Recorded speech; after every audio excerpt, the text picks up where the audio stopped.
साधु और राजा की कहानी। आज का कहानी का शीर्षक है प्राचीन समय की बात है। एक राज्य में रणवीर सिंह नाम का एक राजा राज्य करता था। राजा स्वभाव से बहुत दयालु था। वह गरीबों और बेबस लोगों की हमेशा सहायता करता था। किसी गरीब पर जुल्म होते देख वह कड़ी कार्रवाई करता था।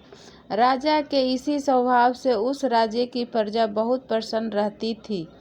राजा की भी एक ही इच्छा थी कि वह अपनी प्रजा को हमेशा खुश रखे सके, लेकिन फिर भी राजा को हमेशा ऐसा लगता कि उसकी प्रजा खुश नहीं है। इसलिए अक्सर राजा प्रजा का हाल चाल जानने के लिए भेष बदलकर शहर में घूमा करता था और लोगों की राय जाना करता था। इसी तरह एक बार राजा घूमते घूमते शहर से बाहर जंगल की तरफ निकल गया। राजा के सभी साथी पीछे रह गए और वह एक जंगल में भटक गया। राजा ने अपनी चारों तरफ देखा तो उसे कोई दिखाई नहीं दिया। वह भूख से व्याकुल था और शाम भी होने वाली थी। तभी राजा को एक ऋषि की कुटिया दिखाई दी। कुटिया देखकर राजा की जान में जान आई। उसी समय राजा ने रात वहीं व्यतीत करने का फैसला किया। जब राजा ऋषि के आश्रम पर पहुंचा तो वहां पर एक ऋषि तपस्या में लीन थे और चारों तरफ बहुत ही सुंदर वातावरण था। चिड़ियाँ चहक रही थी, पेड़ों से रस भरे फल टपक रहे थे और वातावरण बिल्कुल शांत प्रतीत होता था। राजा ने घोड़े से उतरकर ऋषि के समीप जाकर प्रणाम किया। ऋषि ने वह आवाज़ सुनकर आंखें खोली तो एक सुंदर नौजवान युवक के सामने पाया, जिसके मुख से तेज झलक रहा था। राजा को देखकर ऋषि सब कुछ समझ गया।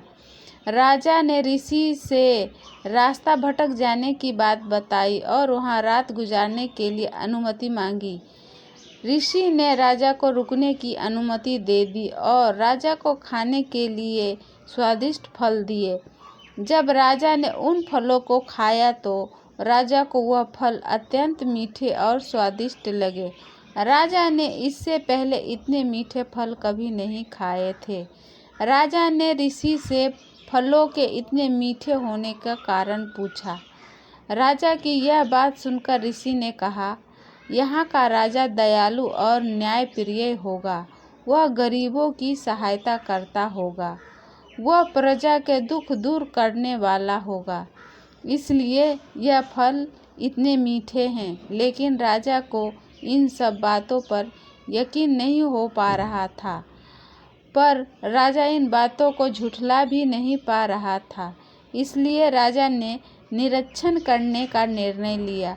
सुबह होते ही राजा शहर की तरफ निकल पड़ा और राजधानी में वापस पहुंचने के बाद उसने अत्याचार करना शुरू कर दिया। उसने प्रजा पर कर बढ़ा दिया।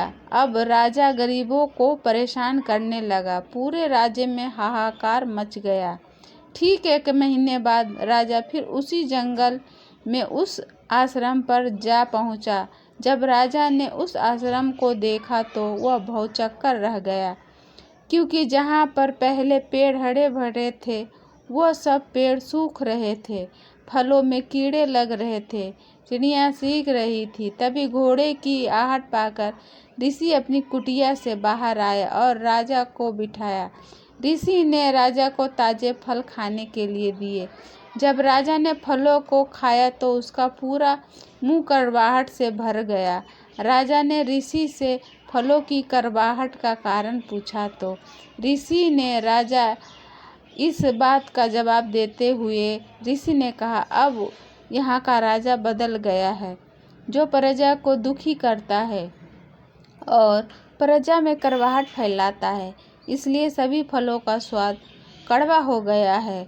यह सब देखकर राजा बहुत प्रभावित हुआ और ऋषि को प्रणाम कर वापस लौट आया।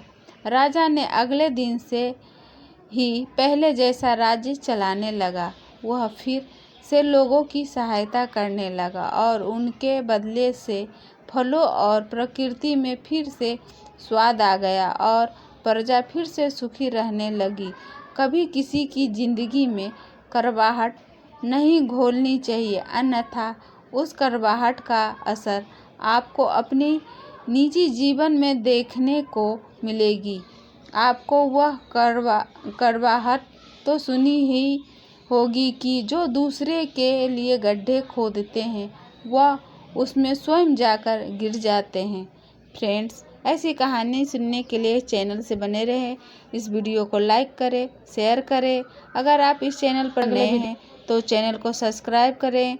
फिर अगले वीडियो में हम मिलेंगे, तब तक के लिए